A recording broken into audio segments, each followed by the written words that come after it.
Good morning and good afternoon. Welcome to another episode of Before Coffee. It is the Friday news dump. We're here to cover all the news you need to know before the weekend so you don't have to worry about it. Whether it be, life-threatening things or just menial things, got it all here. This is Before Coffee, the father and daughter comprehensive news of Planet Earth podcast, where we look up our stories 10 to 15 minutes before we've started. We've just got back from getting lasers put in our eyes. Well, I say we, just one of us has. I've just been sitting here waiting, and we're ready to get into these news stories. We're going to try our best to read these live on stream. So let's get into today's headlines. Today on Friday's News Dump. For city dwellers, even 15 minutes in nature can improve mental health. And France's top court strikes down pesticide clause in farming law. Woohoo! And happy Friday to everybody. And we're going to talk about the study maps, a study that maps the cognitive force of metaphor. High temperatures threaten to reignite blaze after France's largest wildfire in decades. And Kosovo veterans rally against an EU-backed court prosecuting their former independence fighters. Also, Rio in Brazil, police uncover a criminal ride-hailing scheme. Plus, the National Weather Service is going to rehire a bunch of workers that they fired for no good reason. In my culture news, is it okay to say now? A new book argues the long despised word associated with Valley Girls is now essential to the way we communicate. And it's National Pickleball Day, so if you're just too out of shape to play tennis, get out there, smack that pickleball. It is August 8th, 2025 on Before Coffee.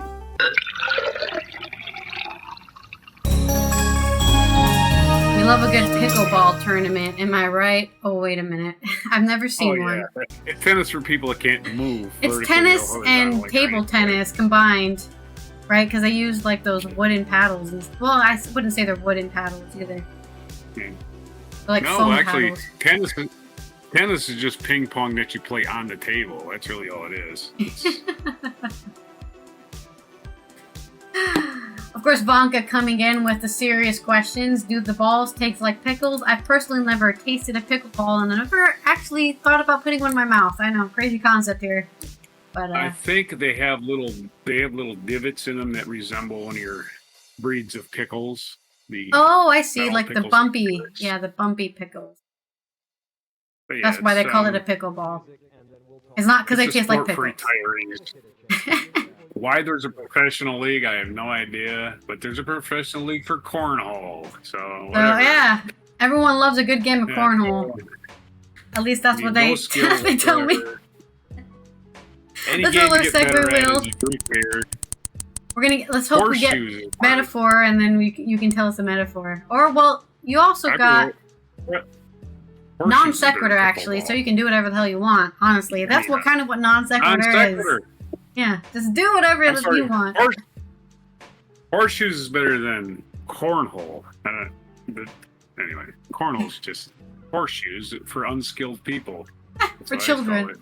Yeah, it's just a game for, bean bags in a hole. That's not even hard. And you can slide them in, too. That's true, you can slide them in. I got a non sequitur. What are we talking about right now? I'm sorry. Non sequitur. Let's go to my first story, which is coming out of, physical, psychological health. Here you go.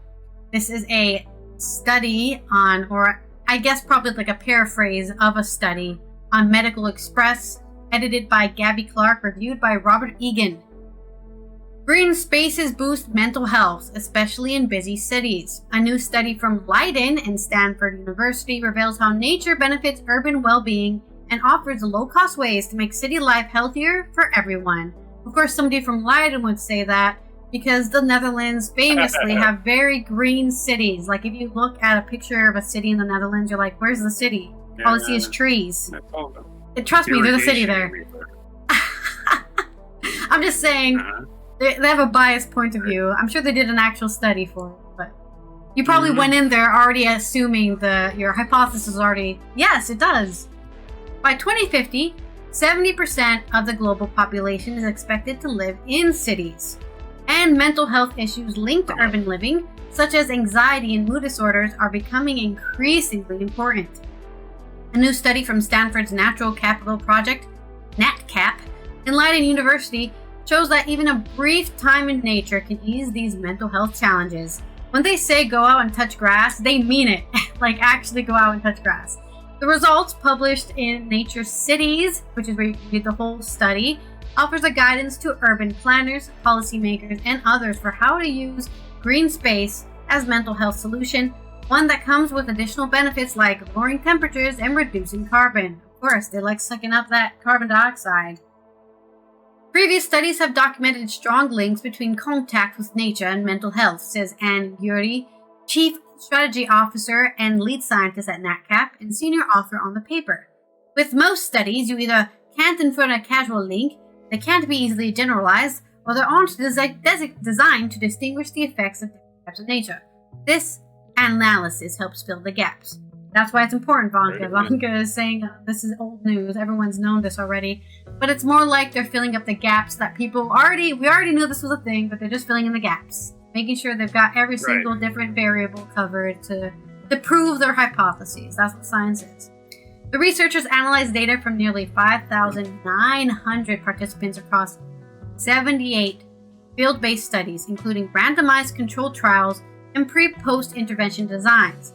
All form of urban nature improved mental health, but urban forests stood out, especially for reducing depression and anxiety. Yeah, there is something so nice about being surrounded by trees on all sides. I don't know. I have to agree with that. I mean, when I was depressed in high school, what did I do? I skipped school and ran into the forest. Felt great in there. Young adults see even greater benefits, which is notably given the most mental health conditions began before the age of 25, which was what a young adult is. Interestingly, simply sitting or resting in green spaces reduce negative mental health outcomes more than being active, though both boost positive feelings like energy and alertness. That's right, if you are not on the more fit side of life, you can just sit down in the grass. Young adults see even greater benefits, which is notable given the most... Oh, sorry, I already read that paragraph. Leiden researcher Roy Reme says, our research shows that even brief contact, less than 15 minutes, with nature can provide significant mental benefits. What's more, longer nature exposure, more than 45 minutes, is linked to even greater reductions in stress and boosts in vitality.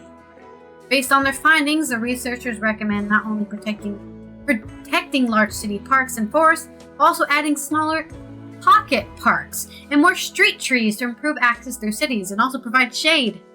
Because nothing's worse than walking down a shadeless, hot sidewalk. And remember, guys, in this hot planet, our planet's only going to get warmer. So simple changes like more windows facing greenery, quiet nature-filled spots, and a community program such as a guided park meditation can also offer meaningful mental health benefits.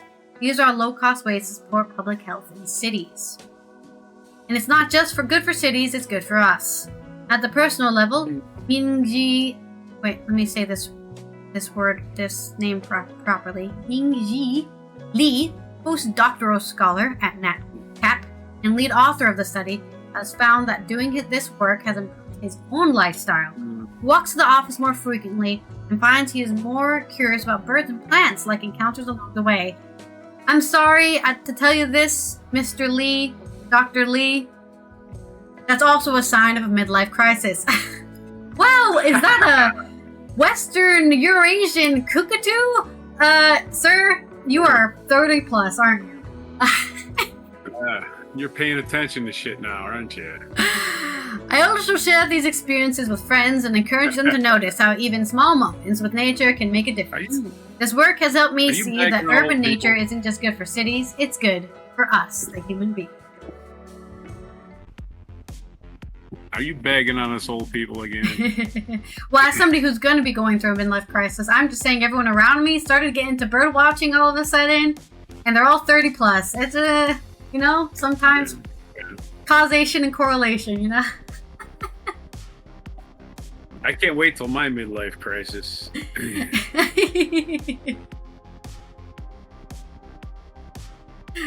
Is that your non sequitur?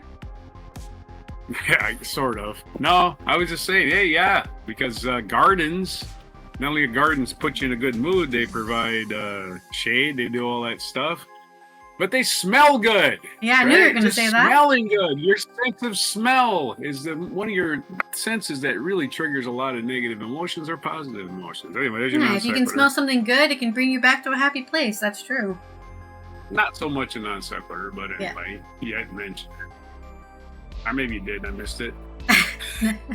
I did not. It's possible too. I did not mention anything about smell. They didn't mention anything about smell either, so it's a good point to bring up. And I wonder if they head's doing this. They covered that more in the study. I mean, I could read the whole entire,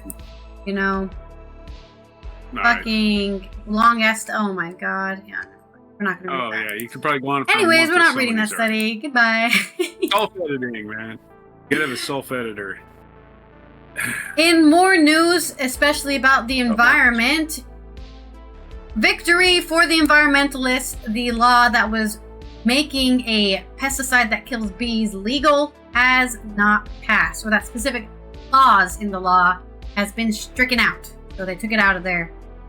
This is from Paris by AP News, written by probably just AP, I guess. They wrote it themselves. France's highest court yesterday on the 7th of August blocked a key part of a contentious farming law that would have brought back a banned pesticide. The court said that the measure failed to protect the environment and future generations. Reminder, people got cancer from this pesticide, or at least it's linked to cancer, and that's why a lot of people are like, wow, so you just don't care if we get cancer. The rest of the law, known as the Duplomp Law, after the senator who proposed it, was allowed to stand. The bill, passed in early July, aimed to loosen rules for farmers and fast-track projects like water storage. It was backed by the government and major farming unions, but met fierce opposition from scientists, health experts, and green groups. At the heart of the outrage was acetamiprid, a pesticide banned in France since 2018 for its role in harming bees and other pollinators. Farmers, especially sugar beet growers, had pushed for its return. Guess what? Time to stop being a sugar beet grower. But the court ruled that the proposal wasn't restrictive enough and ignored France's constitutional commitment to environmental protection. The backlash was swift and widespread. A student-led petition against the law drew more than 2 million signatures, one of the biggest in French history, which we talked about, I think, last week. Opponents said that the bill was rushed through Parliament with barely any debate and warned that it put public health and biodiversity at risk. The ruling is a blow to President Emmanuel Macron's government, which has defended the bill until the end. They really wanted to die on that pesticide hill. Well, maybe they can go have cancer from it too. Critics called the decision a win for democracy and the planet. Some lawmakers have already vowed to push for a full repeal in coming months. Acetamiprid is currently approved by the European Union until 2033 and authorized in other member countries. At least until then, when it's going to be completely taken out. Mm-hmm. But that's my short story about our little pesticide, France pesticide drama update. Drama over. Oh no! No, it's a tragedy. Who will think? Here's my non sequitur. Who will think of the poor stockholders? They have families. They have portfolios. What will they do? What will they do to raise capital? I guess they're just gonna have to sell something that isn't sugar beets. I never considered going out and getting an actual job. That wouldn't be a thing they would do. Our next segue reminds me of a song. So remind me of something. All right, reminds of a song, but the story's about metaphors. So it's too bad you didn't get a metaphor. We're going to talk about metaphors. I can have a song that is a metaphor. That's true. Songs are full of metaphors. Almost every song is a metaphor if you look hard enough. This is from phys.org, or P-H-Y-S, phys, not F-I-Z, P-H-Y-S.org. Jana Gregor is the article. Beyond Words, Study Maps the Cognitive Force of Metaphors by Jana Gregor of the Max Planck Institute for Mathematic in den Naturweissenschaffen. That's a big old... That's a that's name. a word. Naturweissenschaffen. Must be German. MPIMIS is the name of this organization she works for. Metaphors are fundamental... Oh, my header. Metaphors are a fundamental aspect for human language and cognition, allowing us to understand complex concepts and relationships by mapping them into more familiar and concrete domains. However, the nature of metaphors and how they work is still not well understood. Somebody's studying this, believe it or not. In a new paper published by PLOS, or Complex Systems, the Max Planck Institute for Mathematics and Scientists, researchers Marie Teich and Wilmer Leal, together with director Jürgen Jost, have developed a formal framework and large-scale empirical methodology to analyze metaphors and their role in conceptual metaphor theory. The study confirms that the fundamental assumption in conceptual metaphor theory that metaphors are enduring linguistic and cognitive structures, not merely rhetorical figures. Using complex system tools, the researchers identified a metaphor network with distinctions between abstract and concrete categories and two significant metaphorical processes. Wow, mappings from concrete to abstract topics, and the emergence of new mappings between concrete domains. Holy crap, they're wording the hell out of this, aren't they? The study also found that metaphors concentrate on two small sets of everyday topics, with one within the concrete group serving as both strong source and target domains, and the other in the abstract group primarily acting as targets. These findings indicate that metaphor is a creative process driven by contrast and tension between topics, which allow reconceptualizations and emergence of new similarities. Basically, it puts wrinkles in your brain instead of smoothing it out.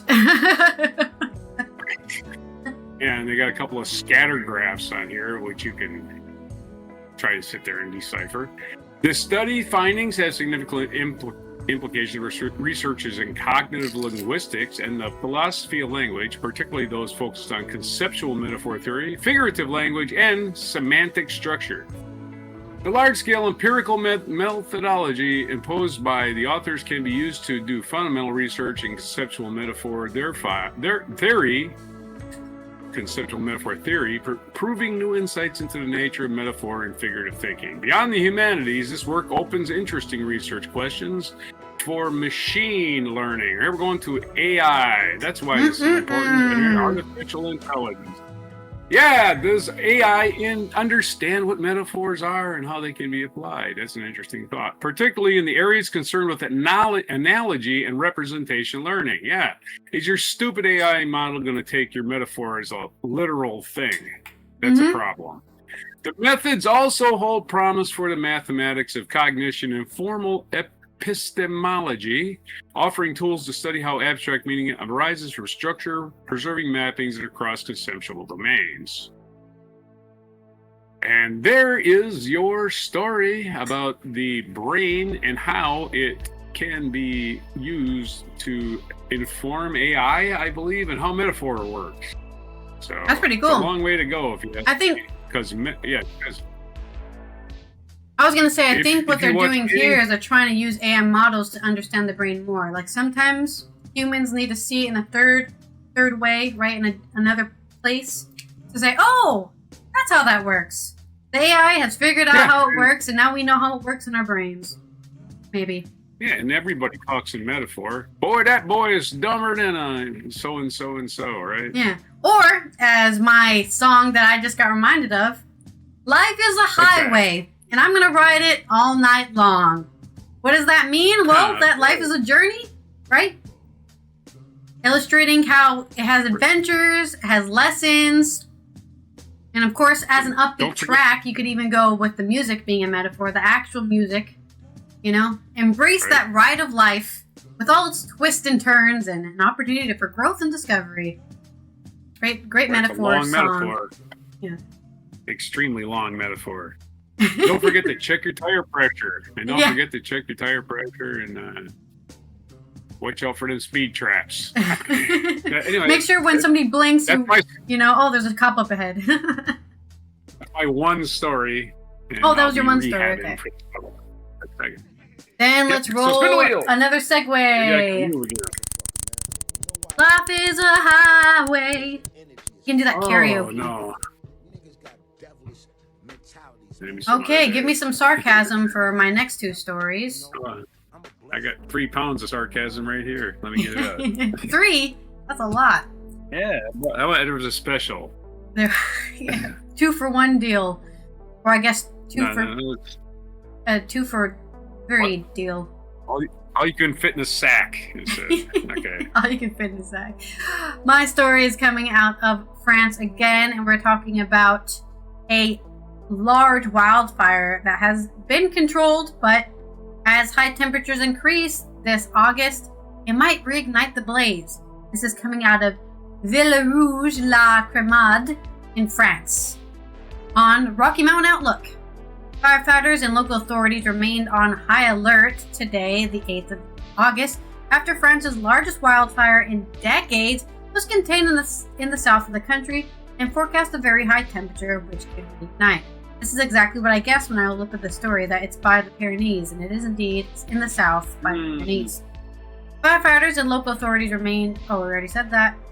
Over 3 days, the fire spread across more than 160 square kilometers or 62 square miles in the Aude-Rhine region and claimed 1 life, forcing hundreds of residents to flee their homes. In hot and dry weather, the blaze quickly spread, with the perimeter reaching 90 kilometers. And local authorities said that they need to remain vigilant throughout the weekend, as temperatures are expected to rise about 30 Celsius or 86 degrees Fahrenheit during another heat wave.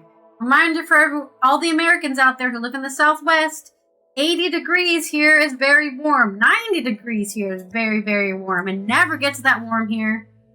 Ever. Yeah. It's just a different climate over here. The ocean waves are different. The wind's different, okay?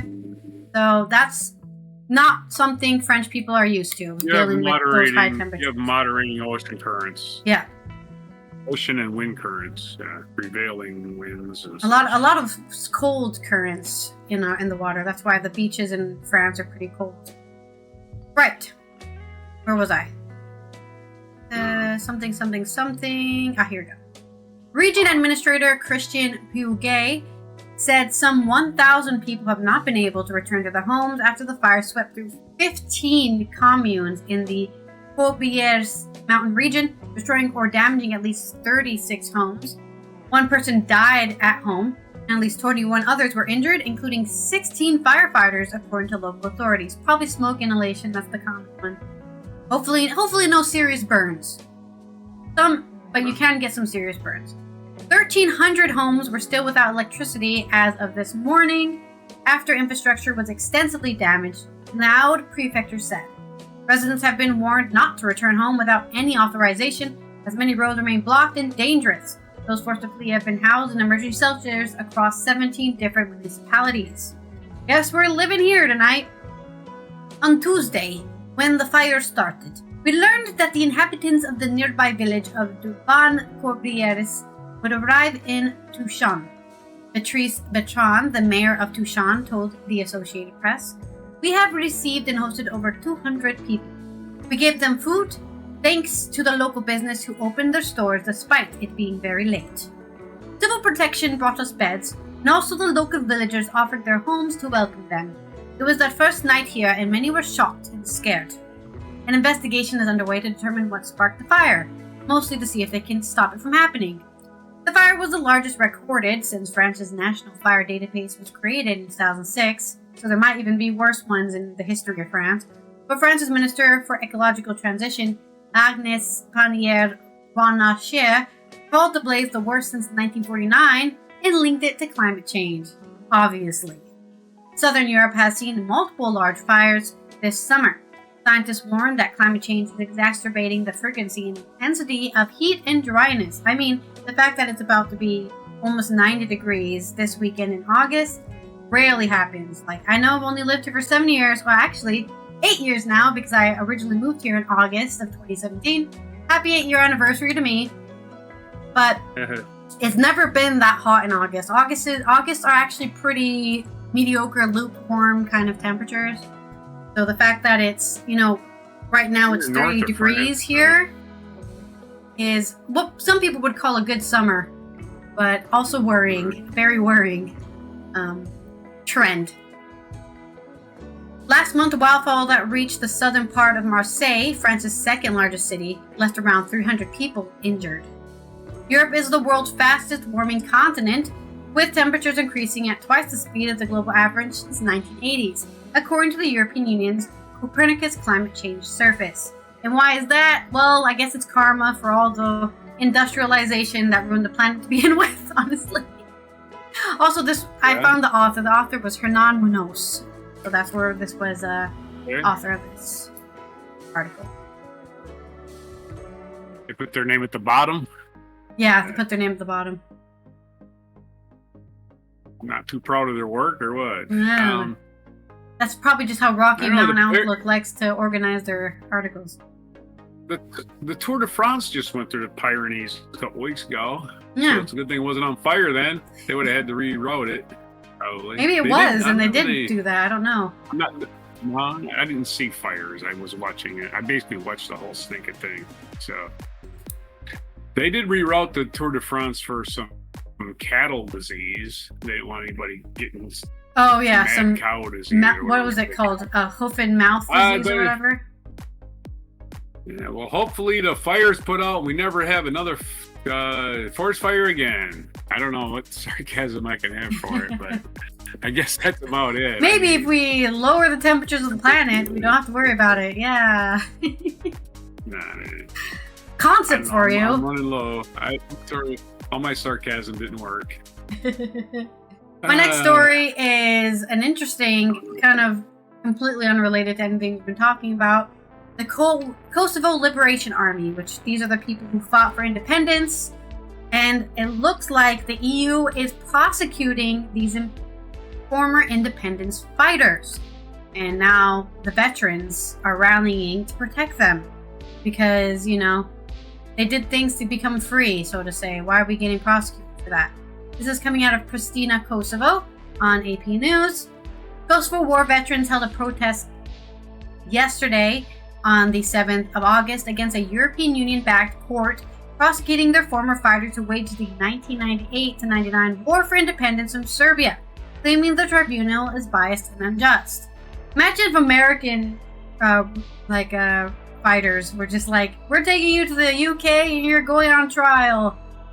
Thousands gathered in Kosovo's capital of Pristina at the main Skanderberg Square to chant in support of arrested former leader of the Kosovo Liberation Army, or KLA, a Kosovo-Albanian guerrilla group that led the pro-independence fight.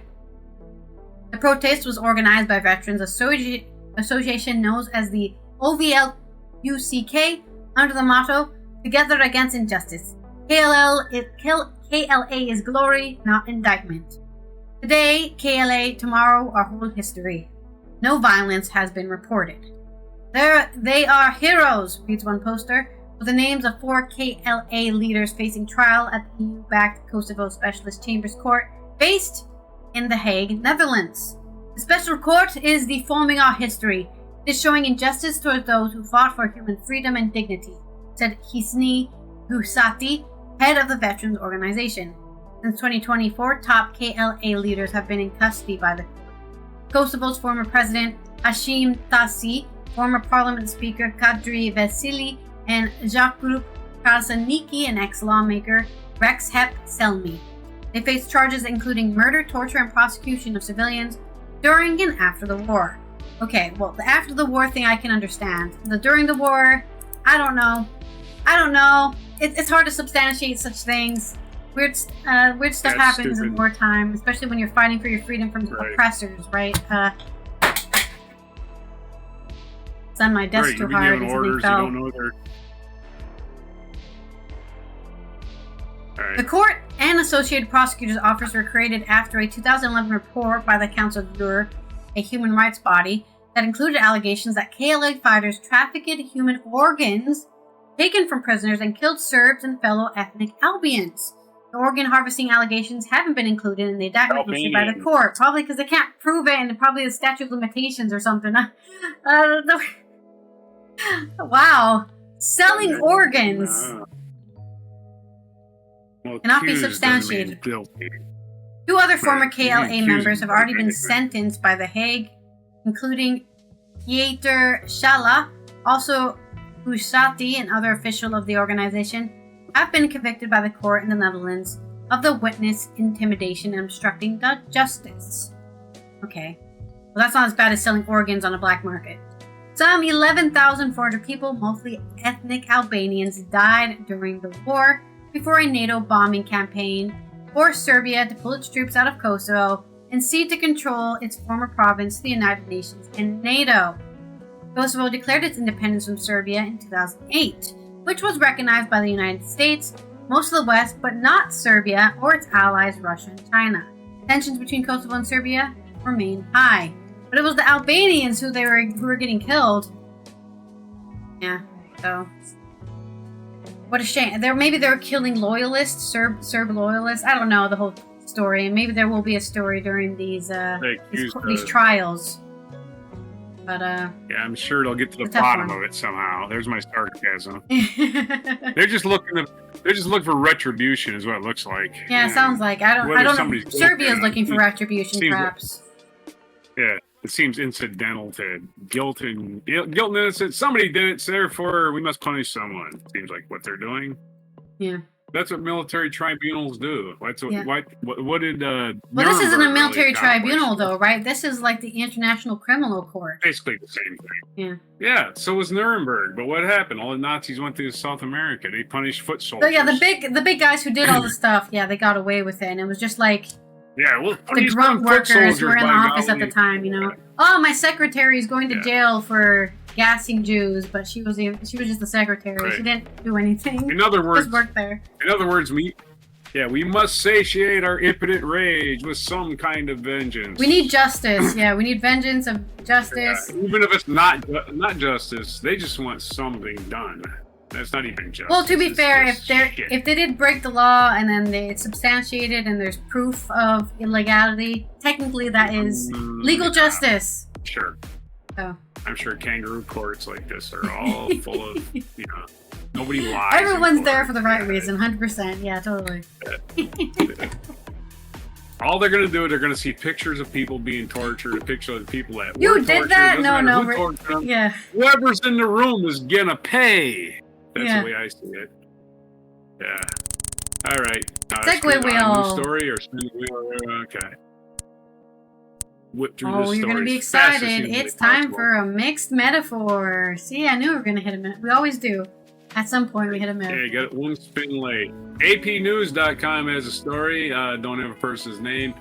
Rio police uncover criminal group's $180,000 a month ride-hailing scheme. I have no idea what this means. Sao Paulo, Brazil, AP. Brazil and Rio de Janeiro, which is not in Sao Paulo, but here we are. Quoting 2 different cities. Carried out raids against a criminal group Friday, allegedly operated a clandestine ride-hailing app that generated monthly profits of up to 1 million riyas, or about $185,000. I guess like Uber or Lyft. I guess so. At least 4 people were arrested. Officials said, oh God, my head hurts. Officials said in a statement that Comando Vermelho, one of Brazil's most notorious criminal organizations, coerced motorcycle drivers into installing a ride-hailing app developed by the group and using it in Vila Kennedy, a neighborhood in Rio de Janeiro. More than 300 drivers were registered with the app, and the revenue was funneled through shell companies to finance drug trafficking operations. 300 drivers, $185,000. That seems like an expensive app. Anyway, police have arrested 4 people so far and executed 12 search and seizure warrants in Rio and neighboring cities. Wow, you said executed like they killed somebody. I was like, what? They just like, oh right, you're dying today. Give them time. Authorities said that the ride-hailing operation was run by 2 well-structured groups, one that threatened and extorted drivers and another that collected the profits and transferred them to the local drug lord. Comando Vermelho, which translates into Red Command in English, is one of Brazil's oldest and largest criminal gangs. Originating in Rio's prison system in the late 1970s, the group has expanded its operations to other criminal businesses, including international cocaine trafficking, and also controls territory in several of Rio's working-class neighborhoods. Armed groups that dominate these areas often manage basic services such as gas, internet, and transportation. Brazilian media release reported that Comando Vermelho has banned the use of popular ride-hailing apps like Uber and 99 from operating in certain areas. Motorcycle taxis are a long-standing and popular mode of transportation in Rio and Brazilian cities. Uber launched its motorcycle ride service in Rio in January of 23, and 2 years later, the company said in a statement that it had transported 3 million users and registered 100,000 drivers.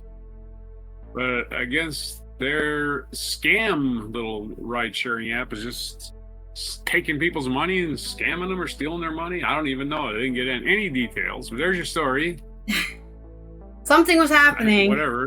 Yeah. I mean, I guess I haven't done the math myself, right?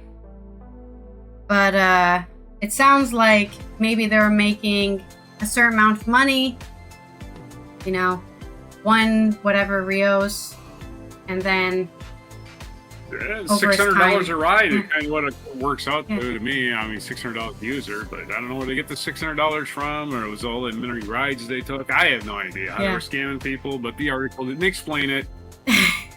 Next article. Did you do my mixed metaphor. Yes. They're trying to have their pie and beat it too. Maybe that's what they're doing. They're beating the people like, hey, we got your ride. Now give me all your money in your wallet or I'm going to stab you to death. Okay, and maybe that's why it was a scam. Now put an egg in your shoe and beat it. Right, okay. An egg in your shoe. Other news.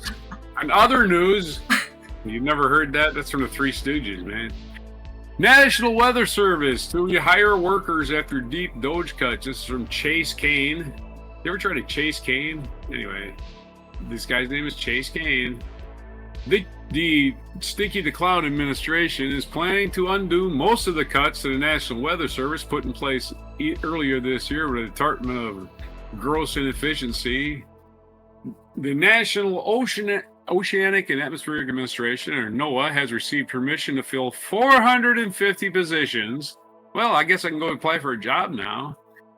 At the National Weather Service, I need somebody that's half blind. The roles that will include meteorologists, hydrologists, radar technicians, according to Reps Eric Sorensen, Democrat of Illinois, and Mike Flood, Representative of Nebraska. The move to rehire those positions, which was first reported by CNN, comes after a summer of deadly extreme weather that put cuts to NWS under particular scrutiny, with many politicians in both parties pushing to undo the cuts. Well, you shouldn't have made them in the first place. Try being responsible government employees, not being thugs. How about that?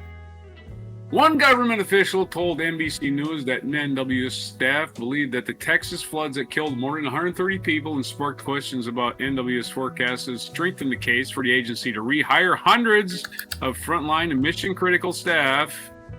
Geez, mission-critical. They sound like they're important. That sounds like you shouldn't have fired them.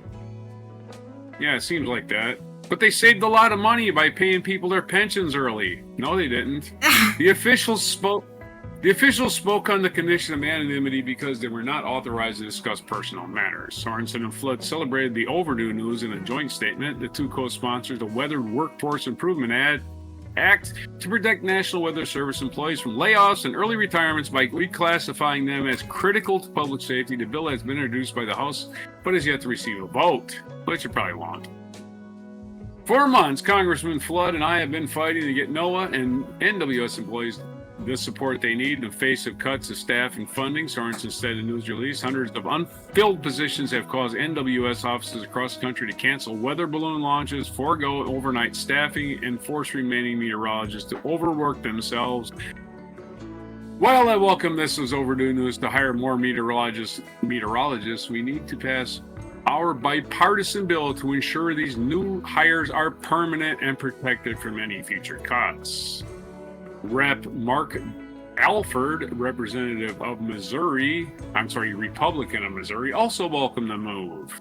A spokesman for the National Weather Service declined to comment. They probably don't even have a spokesman. They have to hire one. The NOA official, who is not authorized to speak publicly, told NBC News that it will likely take months to fill the hundreds of vacant positions, just in time for nothing, actually. Not timely at all.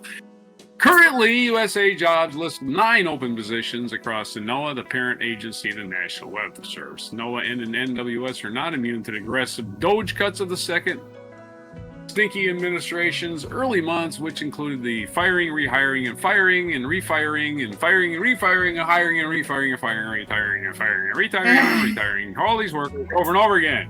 The Commerce Department and NOA fired more than 600 probationary employees at the agency alone in February 27, including hurricane hunters, meteorologists, and storm modelers.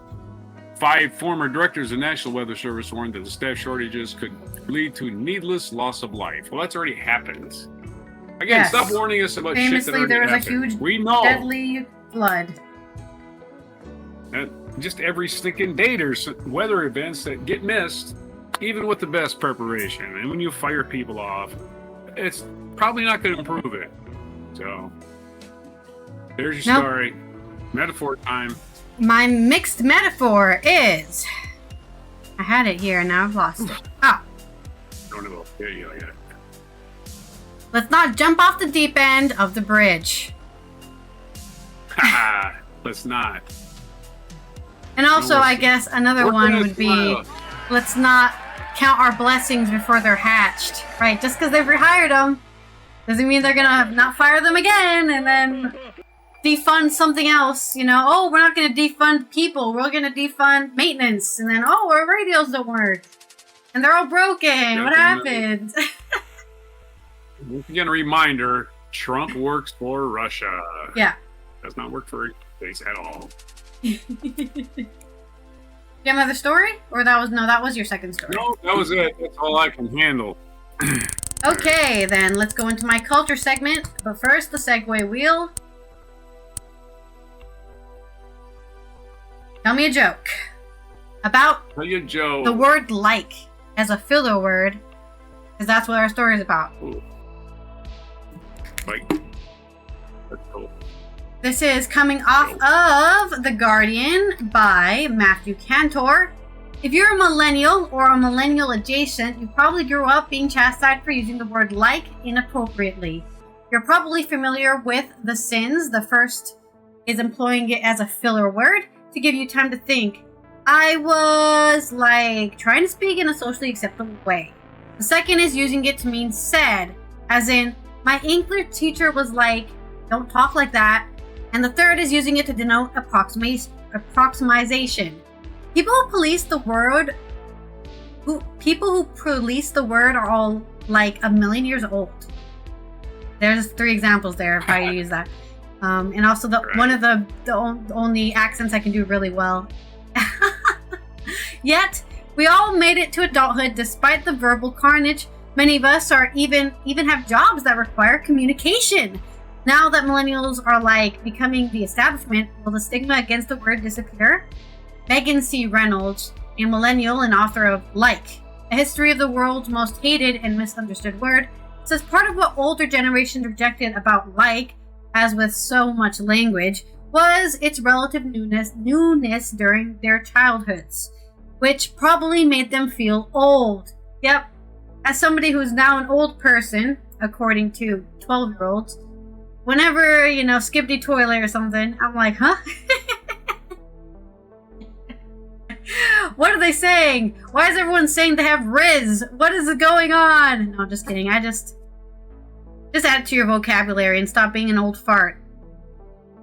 The controversial use of the word came to prominence in the 1980s and the 1990s, though it has been evolving since the years 1200. Wow, it's an ancient word. According to the linguist Alexandra de Acre, today it's a firm part of the English lexicon, stretching from its inescapability on Love Island to its role as a title of an Ice Spice EP, Like, to its regular employment by NPR's erudite measured interviewer Terry Gross, who has been praised for using like as a stepping stone within sentences, on which she presses her weight, pivots, and tucks into her point. The way we tell stories now is fundamentally different because we make space for feelings as well as facts, Megan C. Reynolds, author of Like, says. Reynolds argues that as millennials begin to dominate the workforce, the usage of like will soon be status quo. Language evolves, people, generally for the better, she writes. Contrary to what our grade school teachers might have suggested, there are no real actual linguistic laws. The only language police are self-appointed. Still, using the word carries some embarrassment. As Reynolds and others point out, much of the vitriol directed at like is tied to its association with young women. The hated demographic. Fuck you for being young and a woman. I hate you. Beginning with the 1980s, stereotypes of the Valley Girl, a teen in Los Angeles suburbs who, God forbids, enjoyed shopping. Wait a minute, so we create an entire materialistic basic capitalism in the 1950s, and then we get angry at teenagers for consuming the stuff we want to sell them? Make it make sense! It's a true research have found that young women in particular play a leading role in shaping our language.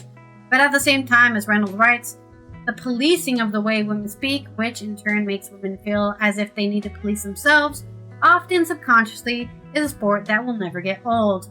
Yes, you get people who are like, I'm not like the other girls because I don't... Oh wait, I just said like. I am in no way comparable to other girls because I do not use like as a filler word. I'm special and better than you. Or the other way, right? She thinks she's better than me because she doesn't use like. Whatever. Loser. Wait. Loser. Wait. It's a mirror. The internalization of being hard on yourself, along with the history of finger wagging, you're not allowed to be a young woman, can make things difficult. I have a friend who works for the FBI. She works with a lot of men, and has said that her father used to tell her not to say like a lot.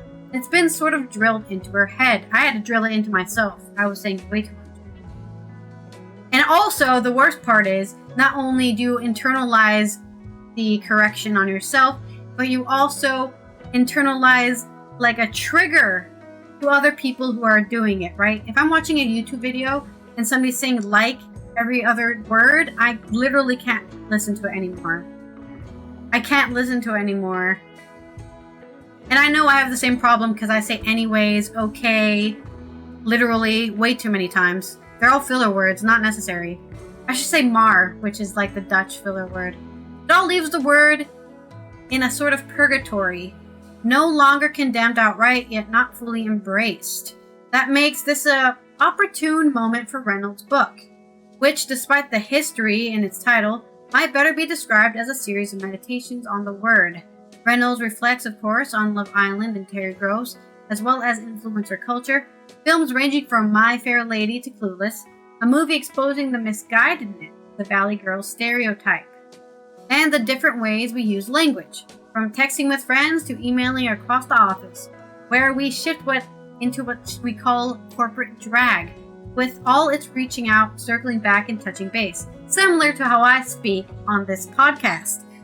I do not talk like this in my normal life, but I definitely put on like my anchor woman voice just to read these stories. But what's most memorable about the book is Reynolds' celebration of the word's unique ability to grease the wheels of communication. Like, he argues, actually improves our ability to relate our experiences. For one thing, it allows us to combine words and feelings into a story. As D'Arcy tells Reynolds in the book, the simple story that has been told about like is that it came in and replaced say. In fact, things are more complex. With like, people started quoting way more than speech. In particular, they started quoting their internal states, what they felt rather than what they actually said. You might tell a friend, my boss was like, what the hell is wrong with you? When in fact, the boss's language was far more polite. But this more colorful version perhaps relates both the boss's tone and how they made you feel, with the word like signaling to listeners that they shouldn't take us literally. As Reynolds writes, the way we tell stories now is fundamentally different because we make space for our feelings as well as for facts. Facts don't care about your feelings. Actually, they do. Your feelings are very relevant to facts. Meanwhile, when we discuss thorny topics, the word offers a chance to pause and perhaps pivot or soften our language. Not every situation requires a hammer, Reynolds writes. Like smooths the edges from a strong, sharp, uncomfortable emotions, lowering the intensity until it feels more manageable. Or, as she puts in conversation, it's just really hard to say complicated emotional things directly. The word gives you a minute to get your shit together, mentally, and also lets the other person know that you are getting your shit together. It's like when I feel really nervous and I don't want to be in the room with you because I can't speak. Like that. Most of all, Reynolds doesn't want people to beat themselves up. I would argue that saying like a lot is not the thing you should be upset at yourself for. She says, so if I could disabuse anyone of that notion, then my job is done. In any case, there's plenty of new Gen Z slang to be frightened by instead. Ooh, what Gen Z slang or raw dogging, of course, yeah. The new word, raw dogging, which is when you aren't wearing shoes instead of a more sexually explicit meaning of that word. All right. Let's not go there. Looks maxing. Sorry, I just wanted to look up these words. Looks maxing and boy sober, phenomenon, vibe session. All of these make sense to me, but that's why I consider myself like a young millennial, old Gen Z. I'm kind of in the middle there. Also, I'm just on the internet too much, so it probably helps with the fact that my brain damaged. But there's my story on like and how stop feeling guilty about using it and just keep doing you, girl, or boy, or NB. Or whatever. Whatever you may be. Human. Android. Girl, alien. Respectfully. Give me your... Yeah. I don't know. I just had all kinds of technical difficulties, so I missed half your story, but I kind of have a joke about you. The joke you said about a nail, right? Yeah. If your only tool is a hammer, then every problem looks like a nail. That's the old saying. Yeah. And let's see if we can do this day in history. I don't know. Unless you got another story. Nope, that was it. Okay. So I was getting hacked by Facebook, so I ended up sending you a video on my phone. Okay. So it's a haiku. And I did receive your video. I heard the alert go off. Yeah. I did decide to disable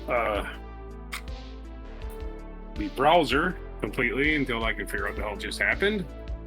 And so I'm going to read this off my phone, this day in history. So, well, you don't want to put it there because all I'm looking at is your phone. I'm limited in so many capacities right now. All right, this day in history, we're going to go all the way back to, well, scrolling, running back to this day in 1858. The English fleet won a decisive battle over the Spanish Armada off the coast of Gavellines in northern France, and that was basically the end of the Spanish Armada because they tried to go back around Ireland and ended up on the rocks. 1846, the Wilmot Proviso, an attempt to prohibit extension of slavery to the new territories of the United States, was proposed, and in the debate that followed, the Republican Party was born. And back then they were an anti-slavery party. Now they are the pro-slavery party because they think that the Confederacy was just fine and dandy. 1901, American physicist Ernest Orlando Lawrence, winner of the 1939 Nobel Prize for Physics for his invention of the cyclotron, was born in Canton, South Dakota. The cyclotron was the first particle accelerator to achieve high energies. Yay! Wow! 1907, jazz musician Benny Carter was born in New York City, an original influential alto saxophonist who was also masterly composer and arranger and an important band leader, trumpeter, and clarinetist. He played everything. Hell yeah! The clarinet! Happy Amen. birthday, Mr. Clarinet. 1945, the United States, Soviet Union, and United Kingdom and France signed the London Agreement, which authorized Nuremberg trials. We were just talking about that. Wow, that's crazy. In which the Nazi leaders, in which former Nazi leaders were indicted and tried as war criminals, and most of them escaped to South America anyway. 1963, armed robbers stole $12.6 million from the Glasgow-London Royal Mail train near Bridego Bridge, north of London, in the Great Train Robbery. I think they were all caught, so I don't think it was that great. 1981, Roger Federer, who came to be regarded as one of the tennis greatest players, was born in Switzerland. Happy birthday, 44 years old, for Roger Federer, who I believe is permanently retired. I'm not sure. I think he is. 1992, the U.S. men's Olympic basketball team, which had been dubbed the Dream Team because of the all-star rosters of NBA players that included Michael Jordan, Magic Johnson, Larry Bird. Well, they won the gold medal in the Barcelona games. I have no national pride about that. I don't give a shit. I was cheering for the other teams, quite frankly. I don't give a fuck. Oh boy, we got the best billionaires that can beat up these teams that barely, can put together a team. They don't have NBA or anything. Yeah, the Euro League, which is not as popular as the NBA. Yeah. And of course, the reason we started putting the pros in there because our amateurs started losing, and I'm like, so fucking what? They're amateurs. Our amateurs are as good as other countries' pros. That's kind of cool, isn't it? Nope, we wanted to win. We want gold medals. Winning. That's all that matters. 2000, the wreckage of the Hunley, a Confederate submarine that was lost during the American Civil War, was raised from the ocean floor near Sullivan Island, South Carolina. It was the first submarine to sink an enemy ship. It actually sunk a Union ship, the Houstonic. I had no idea we had submarine warfare during the Civil War. That's crazy. Yeah, we just talked about Farragut the other day, man. We talked about Farragut blocking Mobile Bay with submarines. And he said he was a submarine commander. Full speed ahead. 2011, Tibetan scholar Lobsang Sangay was inaugurated as the Prime Minister of the Tibetan government in exile. He became the first non-monk and the first person born outside Tibet to hold a position. A non-government position because he's not even in the country he's supposedly running. 2023, a series of wildfires engulfed part of Maui Island, Hawaii, causing serious damage and killing some 98 people, making one of the world's deadliest wildfires on record. 1974 is our featured event, the resignation of Richard Milhouse Nixon. Faced with a near certain prospect of impeachment for his role in Watergate scandal, the U.S. President Nixon announced his resignation and was pardoned by Gerald Ford. Succeeded by Gerald Ford, pardon, a big mistake. Should have never pardoned him. But I'm sure that was just part of the deal. I'm not going to resign unless you pardon me. That was it. Guarantee it. Emiliano Zapata. It's our featured biography today. Born August 8, 1879. He was a Mexican revolutionary. He was born August 8, 1979 and died April 10th, 1919 at the age of 39 in Morelos, Mexico. He was born in Anaculco. Sulilco.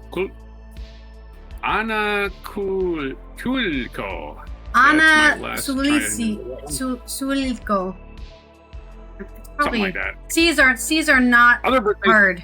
That's all I remember. Other birthdays. P.A.M. Dirac, English physician, born in 1902. Esther Williams, born in 1921.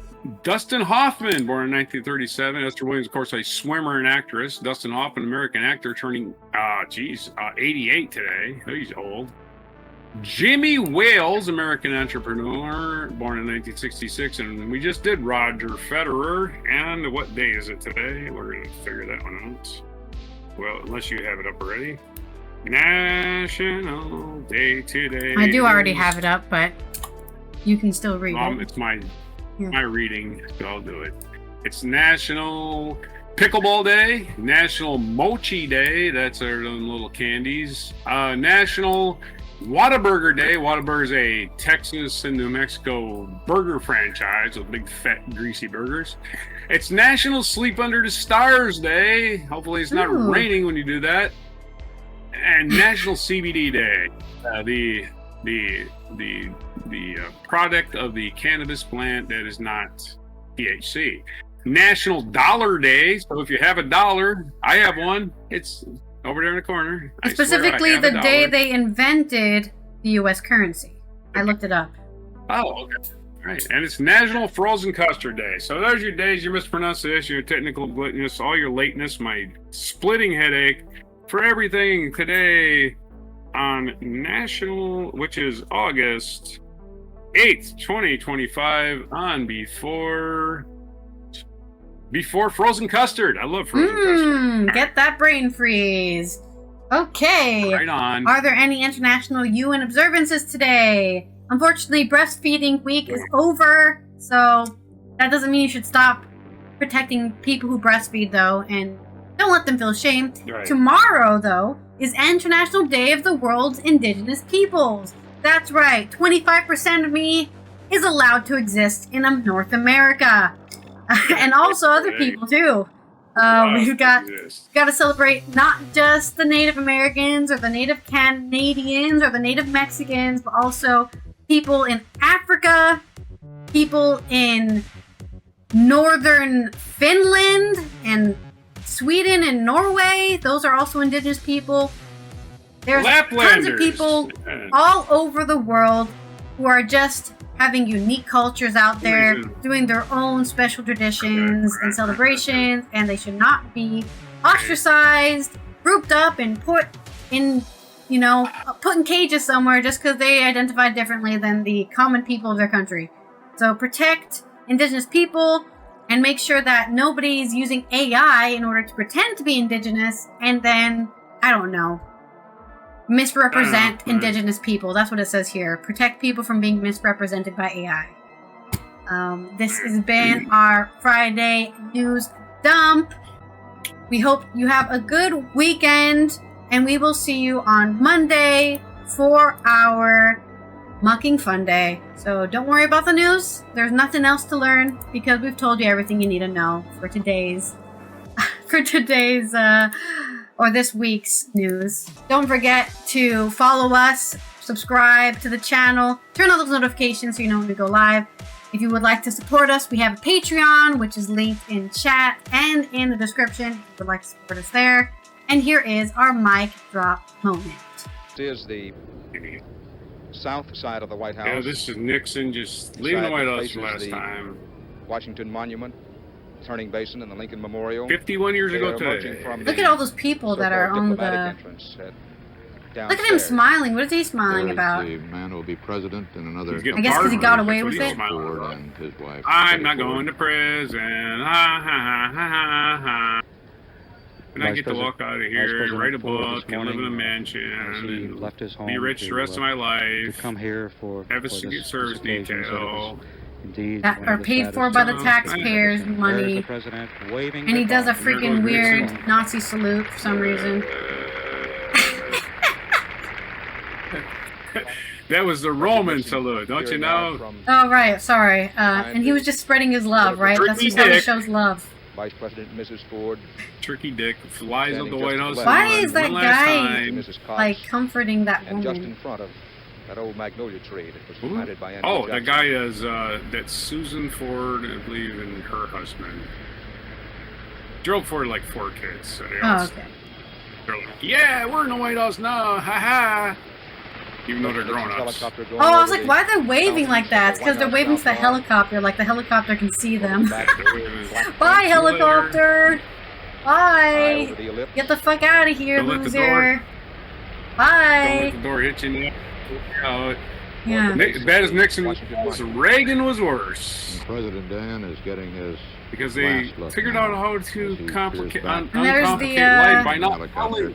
If you never tell the president you're breaking law, you can't get in trouble, right? Isn't that the Alexander Monument or something? By the time he no. comes back to this point, if indeed history agrees that he does at any point, Jefferson Monument. of course, no longer be the president.